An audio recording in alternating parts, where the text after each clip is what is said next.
Okay, so moving along here in the online Rudolf Steiner archive version of Rudolf Steiner's criticisms of Oswald Spengler's Decline of the West. This is the third lecture, and the little book contains, I remember I used to have it, it contains 3 lectures and then 4 essays.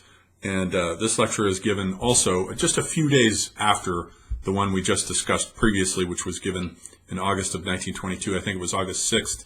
And now this one is given August 9th. This is quite an interesting, quite an interesting lecture. You will definitely find ideas in Steiner that you will not find anywhere else, and that is a guarantee. And in this lecture, what he meditates on is the idea of thinking and thought, and what it means to think. Because he says, first of all, he says. He's even more severe, I think, on Spengler in this particular lecture than he was previously, and he says that Spengler is an exceedingly well-rounded, clever man, and indeed his book is so dense that not even the French could understand it. It's too dense and heavy for the French. It's only really something that Central Europe, meaning Germany, could handle. And then he calls, in the second paragraph, he calls Spengler a Philistine. These are really the thoughts of a Philistine. I mean, let's face it, this isn't. Spengler thinks, Spengler says that everything great, all world historical events that are great come out of the blood. They come out of the Dasein side versus the Wachsein side, the sleeping side, because the Dasein side is associated with plants which are locked in deep dreamless sleep and eternal slumber. The man of action comes from that side of his metaphysical bivalent ontology, not the Wachsein side that has to do with thinking, and Spengler deprivileges thinking, and basically Steiner caricaturizes him a bit here, saying that nothing great comes from the world of thought and thinking. Everything great that is world historical has come out of the blood. And so Steiner says, this is a pretty nebulous, indeterminate idea that this mystical substance called the blood produces everything great in world history. What about thinking? Well, for Steiner, thought is absolutely essential, because thought is what the human monad brings with it down into the great chain of being that nothing else in that chain of being is capable of doing, not even animals who are awake and have a kind of thinking, but not thinking in the human sense, in terms of thinking thoughts with concepts and percepts, and so forth. And so he's got this really interesting idea here where he says, okay, so with regard to modernity, the situation is this, that ever since the 16th century, which is the date that he elsewhere gives roughly, I think it's 1413 if I remember right, for the advent of the consciousness soul, which it was the task of the West to bring into being, which is to say freedom of the will is the primary thing. Ever since the consciousness soul has come in and the human being has emancipated himself from servitude to the gods, because in the past, in ancient tradition, human beings were the servants of the gods. They thought, they carried, their thoughts were vessels of divine ideas that they carried forth. They were more or less slaves of the gods in that sense, because they were enacting the wishes of the gods.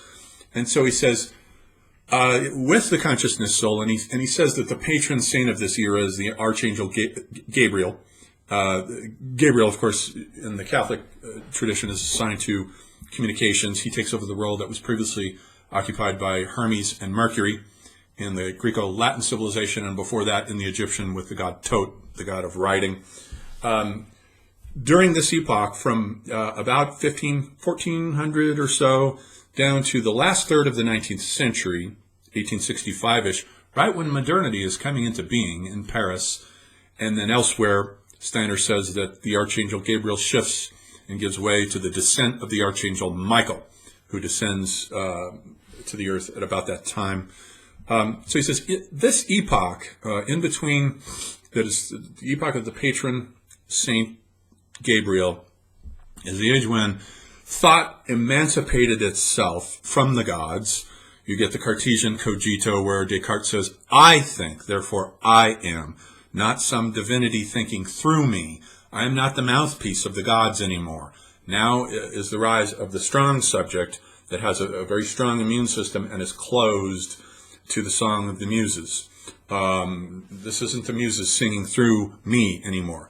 Steiner says this was a necessary development for thought to emancipate itself from servitude to the gods, as it was in ancient tradition, so that we could develop in the West the freedom of the will, so that human beings could become truly free for the first time.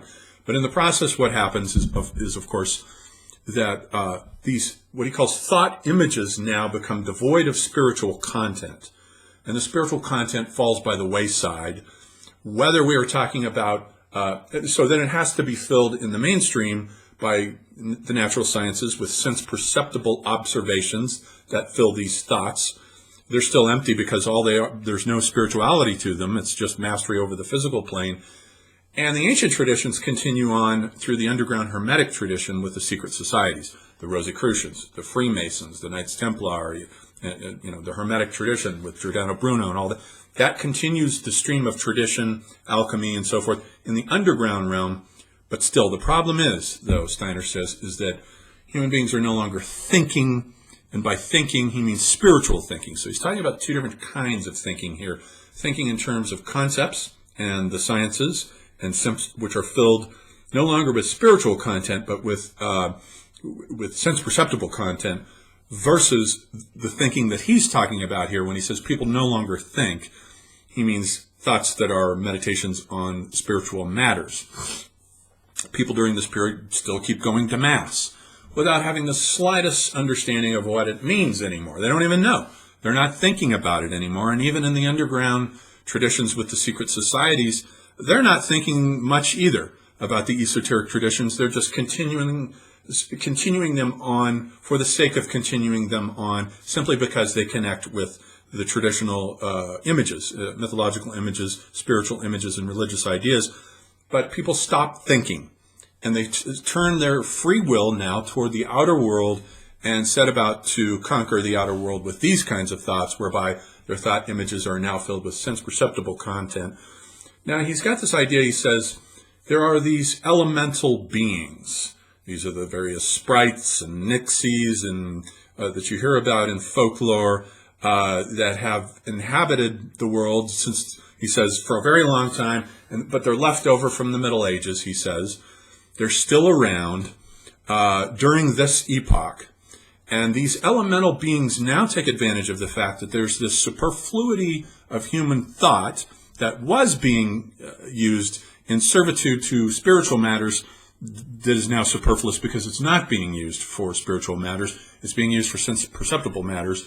So the elemental beings then availed themselves of the superfluity of human thought and began to use it very successfully during this epoch. He doesn't say what for. I presume that it had something to do with helping the human being master the physical world. So these elemental beings are using the superfluity of human thought during this period up until, he says, the last third of the 19th century, which elsewhere is the date that he gives for the descent, the shift from Gabriel to Michael. And notice that these two dates, by the way, 1413 for the consciousness soul corresponds to Jean Gebser's date for the second half of the mental consciousness structure when it shifts into its perspectival phase, and then ends in the middle of the 19th century with the death of perspective in painting, starting with Manet right around 1865, the same date Steiner gives here for the descent of the Archangel Michael and the advent of the integral consciousness structure, which then comes in. I find that interesting that the two thinkers eyeball the same dates as epochal dates, although they assign different connotations to them for different reasons. So it's very interesting. So he has this idea that these elemental spirits then are there up until this last third of the 19th century when they are driven out of human thinking by, he says, a new influx of human souls who are pouring down from the spiritual world to the physical plane with very high expectations about the quality of life that they're going to find. After all, this is the Industrial Revolution now is in full swing. We reached 1 billion souls on this planet for the first time in the year 1900. So this is a major population expansion. And Steiner says these souls are pouring down from the spiritual plane with very high expectations. And when they get here, they're inevitably disappointed. So they're disappointed, and we get a lot of unhappy souls. We get people writing then utopias all sorts of, like Charles Fourier, all sorts of different kinds of utopian schemes start coming into being for making paradises on earth, to try to compensate for the disappointment that these souls experience once they get here.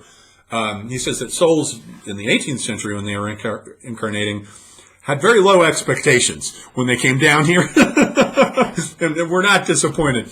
There's a humorous side to Steiner that you don't usually see in this essay, I think, in these anti-Spengler lectures. And so these souls are coming in, they're pouring in, and they chase out the elemental beings who then let go of this superfluity of human thought. But the superfluity of human thought still has, it's just there. It's hanging around. It's like Spengler draws an analogy, and he says it's almost as though a man was betrothed to a woman and he's going to get married, so he spends all this money buying her expensive clothes and jewelry, all this stuff. Then the wedding day comes and she ditches him. Now what's he going to do with all this shit that he just bought her? Well, he'll hang it up on racks. So that's what he does. And this is what he says Spengler does, is he's saying not just Spengler, but modernity is this situation. We have a superfluity, and we could translate this into French Pomo discourse and say that with the rise of the arcades and the department stores that came out of those arcades, the sort of Crystal Palace explosion of a superfluity of consumer goods and items, the Industrial Revolution and its capitalist phase, its industrial capitalist phase is taking off now, and we've got stuff everywhere, all these garments and jewels and so forth that were bought for the woman, but the woman's not there, so there's nothing to hang the thoughts on. They're just there, floating around, and people don't know what to do with this excess of thinking, so Steiner says they go to moving pictures. And Steiner died in 1926, just before the talkies came, but he says that, so they go to moving pictures. That does their thinking for them. And he says if they attend a lecture where there isn't some image on a screen projected or drawings or whatever, then they fall asleep. And he makes this joke. He's noticed even in the front rows of his lectures, a lot of people falling asleep. And he says people like to take the opportunity to sleep quite a bit in modernity, and they do this because they have this superfluity of thought now that the elemental beings have let go of, and they don't know what to do with it. So it just hangs around like those disused clothes of the woman who ditched the guy. And so he says that people should be thinking spiritual thoughts, and that anthroposophy, if they would just turn their minds to it, would be the woman that would wear these garments. This would give these empty thoughts actual content. In a way, Steiner is just putting Spengler's point differently. He's making the same point here, which is that it's cosmopolitan, modern, megalopolitan civilization that's decadent and corrupt and soulless and empty and pretentious, filled with huge sports arenas that people go to because they don't know what else to do with their physical energy. They read bestsellers because they don't know what to do with, and solve crossword puzzles because they don't know what to do with the excess of their thoughts. I think Steiner and Spengler are in agreement here on this, but they're Germans and they're territorial, and likes repel. So Steiner has to take up a position against Spengler, and he says Spengler just thinks that everything great then comes out of sleep. And people do like to sleep. So sleep is associated with the plant, with the Dasein versus the Wachsein, the waking being, which is associated with thinking, which Spengler deprivileges in his metaphysical bivalent opposition between the two. Thinking is deprivileged. Great things do not come out of thought. And I think Steiner's criticism is valid here. Spengler goes a little far here in saying that great things don't come out of thought. Thought is absolutely a priori to civilization. You don't get civilization just by great men going out, hacking down trees and shooting woolly mammoths. And it doesn't work that way. You have to have high conceptual ideas to bring the great things into being. And Spengler knows damn well that this is true. He's just taking a pose. He likes to take the pose that he's on the side of the brawny guys. The guys who went out hunting the mammoths, like he'd be out following them, and not the shaman in the cave, who's not getting the women, but has access to the astral plane. Spengler's taking up a pose here, I think, in his deprivileging of thinking. But then Steiner continues to make fun of him, and he says that, so if everything great comes out of the blood, and the circulation of the blood falls on the side of the Dasein, the plant-like, that which does not think, but exists in an eternal, blind, dreamless slumber, then everything great then comes out of sleep. So nothing great, Steiner says, and he's caricaturizing Spengler here just for fun. Everything great comes out of sleep. So Spengler himself must be tantamount to a sleepwalker. Everyone should just go sleepwalking through existence, and greatness will just come out of being unconscious, unaware, and unawake to what's going on around you, since nothing great in Spengler's model seems to come out of human thought, which is absolutely front and center for Steiner's whole worldview, since human thought comes from the human soul, the ego, not the Freud or Jungian ego, the ego as das Ich, the I, the sense of me, my identity that transmigrates from lifetime to lifetime.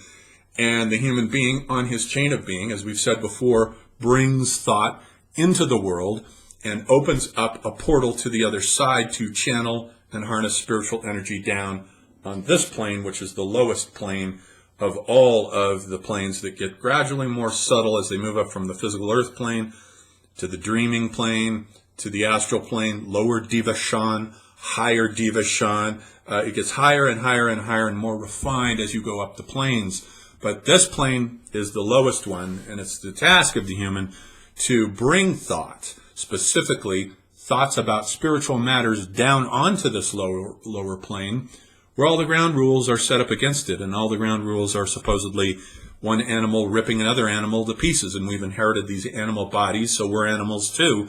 But the task is then to transubstantiate the human being by being receptive to these spiritual influences and thinking about them. So Steiner does have a point here that people aren't thinking anymore, and it's today more than ever in the conditions of hypermodernity. We have an excess superfluity of thought. Nobody knows what to think about anymore, so everybody thinks about silly, pointless things that are a waste of time, like hashtags on Twitter and knee-jerk click responses to liking this or that or the other thing. Steiner would have had a riot ripping up the current situation. So it's interesting. We'll get into elsewhere his ideas about the Archangel Michael, who descends, and it's a different age, and his interesting explanation for the events of what happened in World War I, which had an analog for a war of astral spirits on the astral plane that reflected itself and mirrored itself on the physical plane through World War I. Steiner's pretty amazing. He comes up with ideas that I've never encountered anywhere other than in maybe fantasy novels or like Tolkien or something. Okay, so that's this lecture. And next, I think he has 4 essays that we'll go through contra Spengler.